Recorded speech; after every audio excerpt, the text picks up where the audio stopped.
if you're as curious as I am, or even more curious than I am, I'm sure that by now you've started asking questions. What should I expect? What should I eat? What should I not eat? What's going to happen to me? I mean, I'm having a baby. Welcome to the Motherhood Vlog. I am Perpetua Fasanmi-Peter.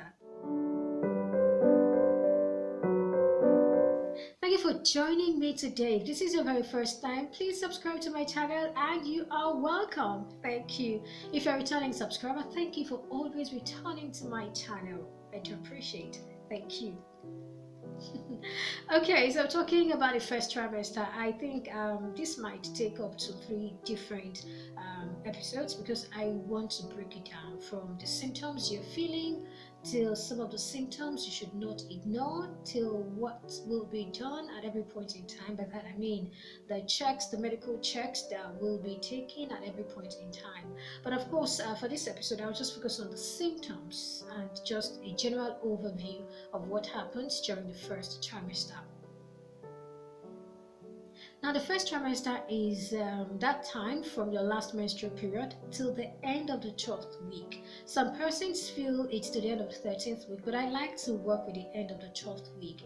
Now, this is the period from the fertilization of the eggs till it divides into cells and then it gets implanted in the walls of the womb.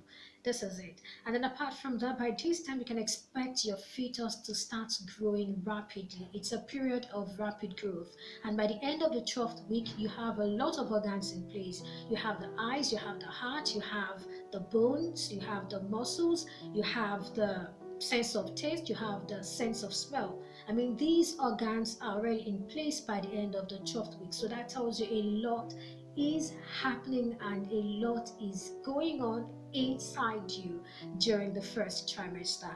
And this trimester is also seen as the most critical. It's very unique and critical, and so people are usually advised to take things easy. You really want to be careful. For a lot of people, they do not even announce that they are pregnant during the first trimester because they normally tell you that it's the one with the most risk.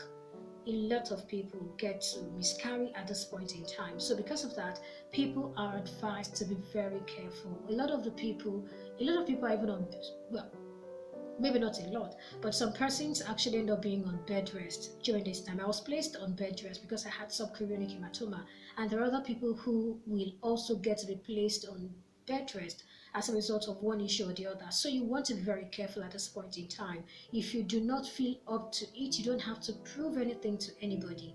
I'm sure your husband understands also, so he's not comparing you to his colleague at work or his friend's wife or his colleague's wife, because people are different. Our bodies work and respond to things differently. So I need you to understand that, so you do not over push yourself or push yourself too much. I wanted to push myself. I really wanted to do a lot of things, but thank God my husband was there to say, I'm not begging you to do anything.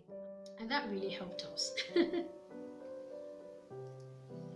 And now to the symptoms you're going to feel. The first thing is a missed period. That's a given anyway. Yeah, you're going to miss your period. And by the time you miss your period, it's likely going to be the second week, or did I say the second week? By the time you miss your period, you're probably in your 5th or your 6th week. That's the time when people get to know that they're already pregnant. And apart from that, morning sickness. Yeah, it's called morning sickness, but it doesn't mean it starts in the morning or it's only in the morning. You can have it from the morning till the very end of the day, and you may have it start at any time of the day, really. It's just called morning sickness. And this is all about nausea and vomiting. Yes. Apart from that, you'll have tender breast or sore breast. Yes, your breast gets bigger, it's tender, it's so, you know that feeling during ovulation when you're expecting your menstruation? Exactly, that's it. For me, I felt it and I thought it was ovulation, and I was preparing for the next period, not knowing that there wasn't going to be a next period until I give birth to my baby. All right, and another thing you should expect is food aversion, or you have this metallic taste. I had both, the food aversion and the metallic taste. This actually means that food is almost tasteless. The taste of food or anything is horrible, but you just have to eat. Yeah, I mean, I had food aversion. Food aversion is about not liking food, and for me, it was stressful to eat because I didn't like so many things, and then I had to crave a thing before I could eat it. So if I didn't crave a thing, there was no way I would be able to eat it. So that's food aversion for you, and this can also lead to weight loss. I lost a lot of weight when I was in it during my first trimester because I couldn't eat. I had food aversion. I had issues eating, so I was losing weight. Also, there is weight gain. Yeah, some people really gain weight. I think I gained weight at the beginning, but when the food aversion set in, that was when I started losing weight. I remember at that time I posted a picture. I didn't even know I was pregnant then. I posted a picture and then my doctor friend saw it and he was like, Peter, you're pregnant? I was like, I'm not pregnant. And then my younger sister, she was so happy, like, hey, you're pregnant. I'm like, pregnant? And then my sister-in-law also, she was like, Peter, you're pregnant. I was like, no. Alas, I was pregnant, but I didn't know. I mean, one of the signs was already showing, but I didn't know, so that's it. Now, apart from some of the things I have mentioned now, there are other symptoms you're going to feel. You're probably going to feel headache. I mean, I had this nagging headache. Apart from headache, constipation. I didn't have constipation, but some people will have it. So you may and you may not have it. Another one is heartburn.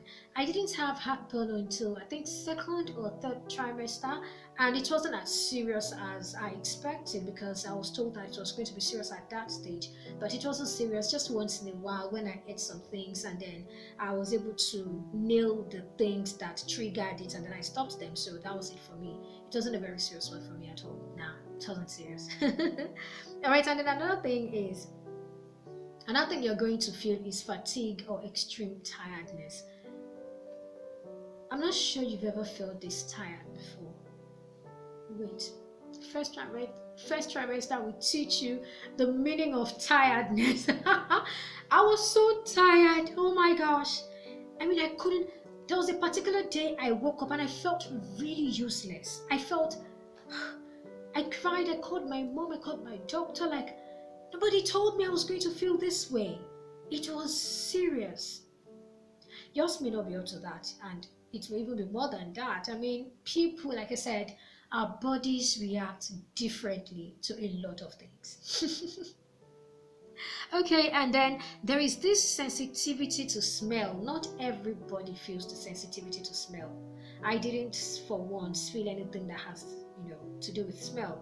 I was okay with smell. There was no difference. There was no change. Everything was just normal to me. And if you do not have that one, or even if you have that one, you may also have a frequent urination. I had frequent urination. Yeah, that happened.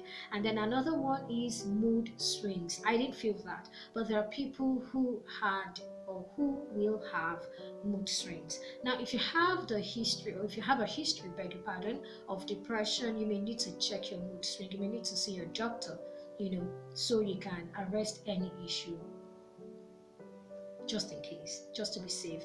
Now, these are the symptoms you're supposed to expect in your first trimester, but even at that, if you really feel these symptoms are too much, if you feel they are beyond normal, or if you feel that you need to go to the hospital, please do not hesitate to go to the hospital. That's something I tell people. Do not hesitate to go to the hospital. Please do so. Do not waste time. Though they are the normal symptoms, but if you feel there is something different, you just feel some kind of way that you can't necessarily explain, or even though you know they are the normal symptoms you should feel in your first trimester, but you just have this feeling that there is more to it, I beg you, go see your doctor. It's very, very important. Thank you so much for staying with me today. Yeah, thank you for staying with me today on the Motherhood Vlog. Don't worry, I've got so much more for you, really. A lot in store for you, so don't go nowhere. Yeah. Subscribe if you have not, and if you have, thank you one more time. Yeah, right. See you some other time. I remain perpetual Fasanmi-Peter. I do have a wonderful time with family, friends, and loved ones. Bye for now.